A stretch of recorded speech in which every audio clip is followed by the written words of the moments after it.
Assalamualaikum warahmatullahi wabarakatuh. Perkenalkan, di sini saya Erlin Sari Madani Dan saya Tri Septiani.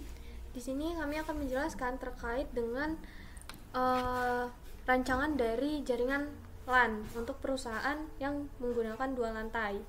Nah, di sini kami sudah mempunyai jaringannya di paket tracer. Nah, kemudian dapat kita lihat di sini itu ada daftar perangkat yang kita gunakan, yaitu ada server PT yaitu server 0. Kemudian di sini kita gunakan router 2911, yaitu fungsinya untuk menghubungkan dua jaringan, karena kan ada dua lantai itu, jadi menghubungkan lantai 1, lantai 2 menggunakan switch. Nah, kita juga gunain switch 2960, menggunakan dua switch karena untuk switch di lantai 1 dan switch di lantai 2. Nah, switch ini itu bertugas menyambungkan PC, printer, dan perangkat ke router dalam satu lantai. Nah, tadi fungsi dari server itu sendiri adalah sebagai DNS server, DHCP untuk lantai 2, di mana nanti ada suatu departemen yang khusus menggunakan DHCP, jadi dibutuhkan server. Dan juga nanti ada satu departemen yang membutuhkan internet, jadi kita membutuhkan server. Dan untuk selanjutnya itu topologi jaringan itu sendiri, yaitu digunakannya topologi bintang atau start topologi, di mana masing-masing lantai di semua perangkat terhubung ke switch. Di sini terhubung ke switch, di sini terhubung ke switch di setiap lantainya, lantai 1 dan lantai 2. Dan di sini juga kemudian kedua switch ini di lantai 1 dan lantai 2 dihubungkan dengan router, dengan secara keseluruhan membentuk topologi hybrid, kayak gabungan bintang dan routing. Nah, di lantai 1 itu sendiri, dia di sini ada departemen keuangan menggunakan PC 0 sampai PC 3, dan ada printer 0 yang menggunakan IP masing-masing.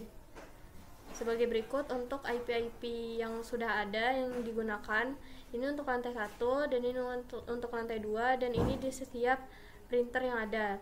Nah, di sini juga ada departemen pengembangan yang menggunakan PC 4 sampai PC 7. Untuk departemen pemasaran itu PC 8 sampai PC 11, dan untuk di lantai 2 itu ada departemen penjualan dari PC 12 sampai PC 15, dan untuk departemen administrasi dari PC 16 sampai PC 19. Dan untuk departemen produksi itu ada dari PC 20 sampai PC 23 menggunakan IP-nya masing-masing, dan di setiap departemen itu mempunyai printer-printernya masing-masing. Nah, kemudian untuk pembagian IP address dan subnettingnya tadi, untuk IP address tadi ditampilkan di sini. Untuk lantai 2 itu 192.168.2.21 dan lainnya. Di sini kita lihat tiga bagian ini. Perbedaannya adalah untuk lantai 1 itu penggunaannya 192.168.1, sedangkan untuk lantai 2 itu 192.168.2. Dan untuk itu adalah gateway-nya. Tapi untuk subnettingnya itu adalah lantai 1 itu menggunakan 192.168.1.0 dan 2 garing 024. Sedangkan untuk lantai 2 itu 192.168.2.024. Di sini bisa kita lihat pembuktiannya adalah di sini. Itu default gateway-nya 192.168.2, sedangkan untuk bagian subnettingnya itu adalah /24, yaitu menunjukkan titik 248. Untuk selanjutnya, untuk pengkabelan dan jenis kabel yang digunakan di setiap perangkat di jaringan ini adalah, jadi untuk kabel server itu sendiri, dia itu menggunakan dari server ke router, yaitu dia menggunakan crossover. Nah, kalau untuk PC ke switch itu menggunakan kabel strike tube, sama untuk switch ke router juga. Nah, kemudian kita yang terakhir adalah uji jaringan dan akses internet, dimana kita coba misalnya untuk dari PC 1 ke PC 3. Kita coba di command prompt, yaitu kita ping untuk PC 1 itu PC 3 itu IP-nya adalah 192.168.1.5. Nah, di sini menampilkan replay from 192.168, artinya mendapat balasan dari PC 3. PC 1 mendapatkan balasan dari PC 3. Kemudian kita coba untuk ke printer satu departemen. Di sini PC 0 ke printer 0, yaitu ping ke printer 0 itu IP-nya 192.168.1.6. Maka akan menampilkan balasan juga, artinya saling terkoneksi. Kemudian untuk ke uji coba antar departemen, di mana berarti kita bisa coba PC 3 kita ping ke PC 4. Di sini PC 4 memiliki IP 192.168.18. Oh, salah. Ping 192.168.118. Kurang ya, 118. Maka akan terlihat balasan juga dari PC 4. Nah, kemudian untuk bagian uji coba antar lantai, yaitu ada dari PC 3 ke lantai 2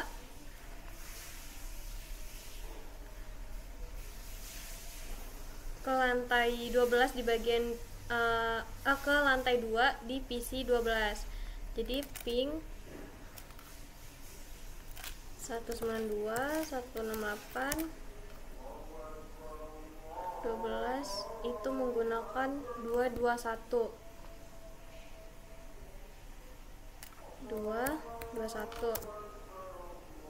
Nah, ini untuk ping antar lantai dari PC lantai 1 ke PC lantai 2. Untuk selanjutnya itu ada di bagian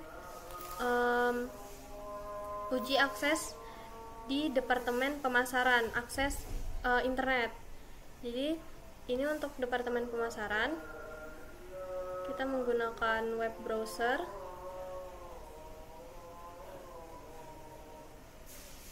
Di sini kita ketik http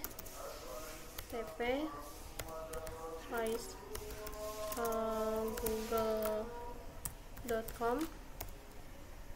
Dan sini sudah tertampil bahwa Departemen Pemasaran itu dapat sudah terhubung ke internet. Nah, untuk selanjutnya yang di bagian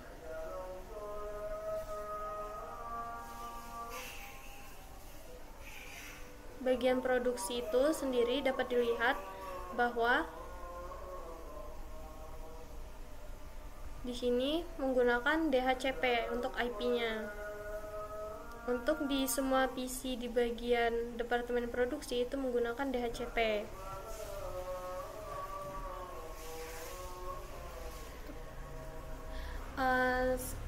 Sekian dari presentasi untuk penjelasan soal di bagian 1. Di sini kami akan mensimulasikan serangan sniffing menggunakan Wireshark. Nah, sebelum itu saya akan menjelaskan secara singkat mengenai konsep sniffing. Jadi, sniffing itu adalah teknik penyadapan data yang berjalan dalam suatu jaringan, di mana penyerang itu menggunakan tools seperti Wireshark untuk menangkap dan membaca lalu lintas jaringan. Nah, jika data tidak dienkripsi, maka informasi sensitif seperti username, password, dan data pribadi si korban itu bisa terlihat oleh penyerang. Dan untuk persiapan alat dan lingkungannya itu sendiri, perangkat lunak yang terpasang itu adalah ada dua, yaitu Wireshark itu sendiri untuk menangkap dari paket data, dan VirtualBox untuk membuat komputer korbannya yang bakalan diserang. Dan saya telah menyiapkan satu VM atau virtual machine sebagai komputer korban dengan sistem operasi Windows, dan komputer korban dan penyerang berada di dalam jaringan yang sama menggunakan Wi-Fi. Nah, kemudian untuk langkah-langkah simulasi, nah sebelumnya kita siapkan terlebih dahulu Wireshark kita sebagai penyerang. Kita buka aplikasi Wireshark. Nah, kemudian di sini kita pilih yang Wi-Fi karena kita tadi disebutkan bahwa harus terhubung ke jaringan sama melalui WiFi. Nah, kemudian untuk komputer korban, di sini kita gunakan VMware untuk menggunakan Windows ini sebagai komputer korban.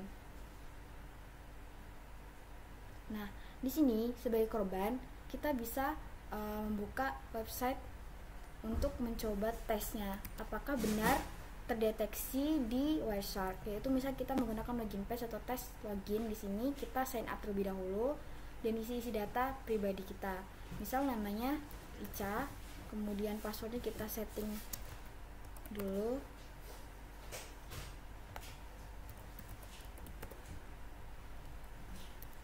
Begitupun seperti data sensitif seperti credit card ini juga diisi.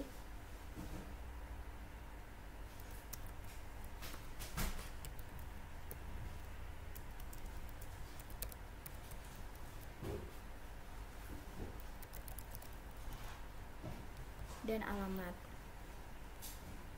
Nah, setelah sign up berarti kita sudah terdaftar. Nah, kemudian kita coba login. Nah, di sini kita login sesuai dengan yang terdaftar tadi. Nah, kemudian sebagai penyerang apa yang akan dilakukan? Nah, untuk penyerang kita memastikan terlebih dahulu IP yang digunakan. Itu menggunakan command prompt di laptop si penyerang itu, karena si penyerang dan si korban itu menggunakan WiFi yang sama, jadi IP-nya sama. IP di sini menggunakan 192, 168, 43 dan 76. Di sini di Wireshark itu sudah jalan, dan untuk si korban juga sudah membuka browser dan mencoba untuk login tes. Di sini kita akan mencari, pertama-tama kan tadi saya mematikan terlebih dahulu Wireshark-nya, terus di filter. Dan di sini terdapat untuk bagian user info, kita klik follow TCP system. Nah, di sini sudah tampil untuk hasil, yang dimana di situ ada tampilan untuk hasil dari aktivitas si korban tadi yang melakukan login di browser dengan hasil. Nah, di sini kita dapat lihat bahwasanya di sini dia dapatkan uname dan passwordnya si Ica yang digunakan untuk login tadi. Kemudian kita lihat di sini protokol yang digunakan, yaitu adalah HTTP. Kemudian servernya menggunakan NGINX, atau dia tuh website itu tuh dibuat menggunakan NGINX. Nah, untuk timestampnya itu Saturday 21 Juni 2025 dengan waktu 10:17 Ini artinya si Ica ini login ke web tersebut di tanggal dan waktu tersebut. Nah, kemudian untuk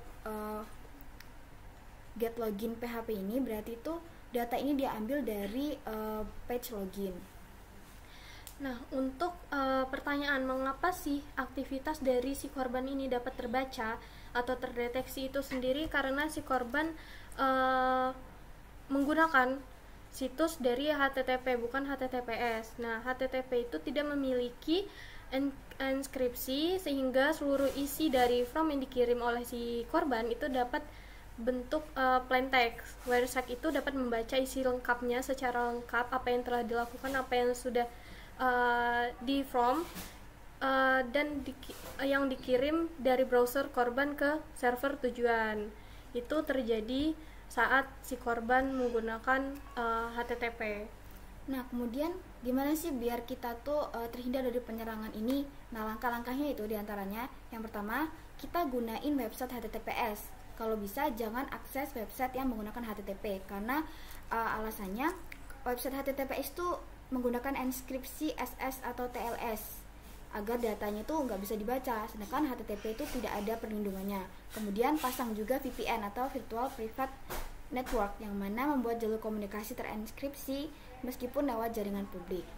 Dan untuk langkah-langkah pencegahannya itu juga ada hindari WiFi publik. Nah, jangan akses data penting ketika kita menggunakan jaringan yang terbuka atau tanpa perlindungan, yaitu WiFi publik biasanya tidak menggunakan perlindungan dan jaringan itu terbuka. Dan juga terapkan juga seperti Firewall itu mendeteksi dan mencegah akses mencurigakan dari jaringan ini, jaringan yang kita gunakan itu saat itu. Dan gunakan switch, bukan hub. Switch itu dia mengarahkan paket langsung ke tujuan dan tidak broadcast ke semua. Nah, untuk kesimpulan dari video ini atau tentang penyerangan sniffing menggunakan Wireshark adalah kita membuktikan bahwa data penting seperti username, email, bahkan kartu kredit pun bisa diambil dengan mudah atau disadap jika pengguna menggunakan atau mengakses situs tanpa enkripsi. Dan sniffing itu juga sangat efektif di jaringan lokal itu tanpa perlindungan. Maka dari itu kesadaran akan keamanan jaringan dan penggunaan protokol aman seperti HTTPS dan VPN sangat penting. Terima kasih. Sekian dari penjelasan video kami. Wassalamualaikum warahmatullahi wabarakatuh. Waalaikumsalam warahmatullahi wabarakatuh.